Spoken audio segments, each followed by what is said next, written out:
What is going on, guys? Today we are going to talk about the best bang for your buck power mods that you can make to your Infiniti Q50 3.7.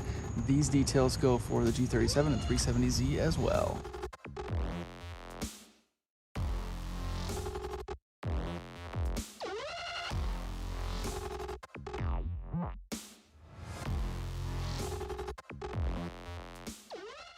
If you guys haven't seen my videos discussing the parts that you absolutely do need and the parts that you absolutely do not need, I'd go ahead and check those two videos out when you get a chance. But today, there are a few components that I want to talk about that get you the biggest bang for the buck. In other words, they get you the maximum performance out of your VQ37 without spending that much money. There are literally just 3 physical modifications that you need to make to your Q50 in order to get the results that I'm talking about here today, and 1 software upgrade. The first thing you need to do is improve your air intake system. Now, I'm not a huge advocate for cold air intakes on this platform because this Q50 in particular just does not perform all that well, or does not respond all that well to cold air intakes. But nonetheless, you're going to want to help it breathe with either upgraded air filters or cold air intakes. If you want to go that route, go for it. I always recommend the dry drop-in filters from AFE. They're about $100 for the pair. They flow really, really well, and you don't have to worry about oil deposits making its way up to your MAF sensors, which can cause some running issues. So AFE dry drop-in filters, if I can remember, I'll link them in the description below. Now, if you do choose to go with a cold air intake system, get like a Takeda intake system that is going to retain your factory air boxes.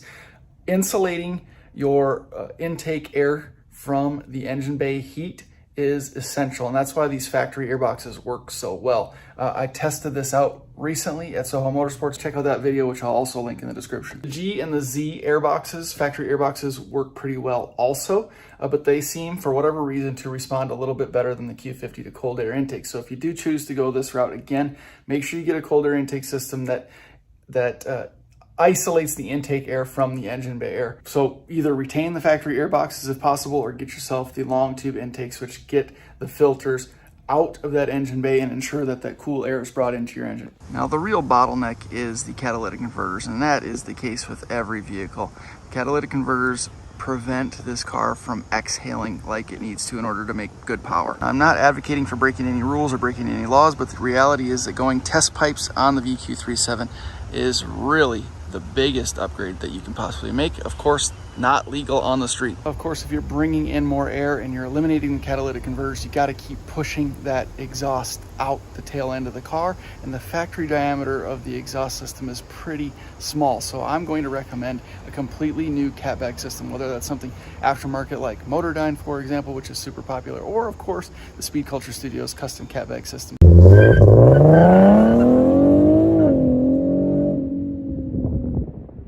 2.5-inch setup with a Borla Pro XS mid muffler.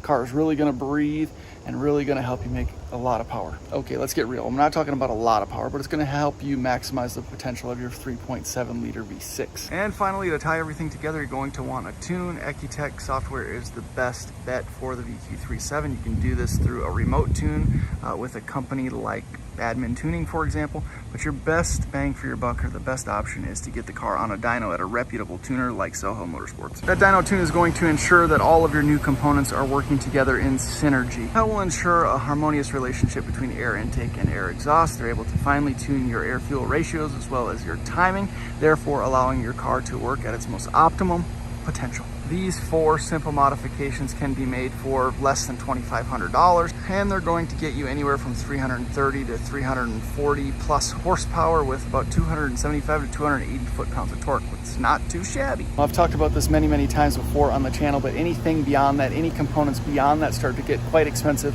and yield very, very little in terms of results. That is why I tell you today there are 4 main components that you can upgrade in your VQ37, Q50 in particular, to get you the biggest bang for your buck in terms of horsepower generation. If you have any questions, feel free to leave them down in the comment section below. I get to every single one of them as quickly as I possibly can. Thank you guys very, very much for watching. I appreciate the continued support more than you can even imagine. Good stuff for the channel coming, more giveaways, more good videos, whole bunch of stuff. So stick around. Thanks for watching. See you in the next one.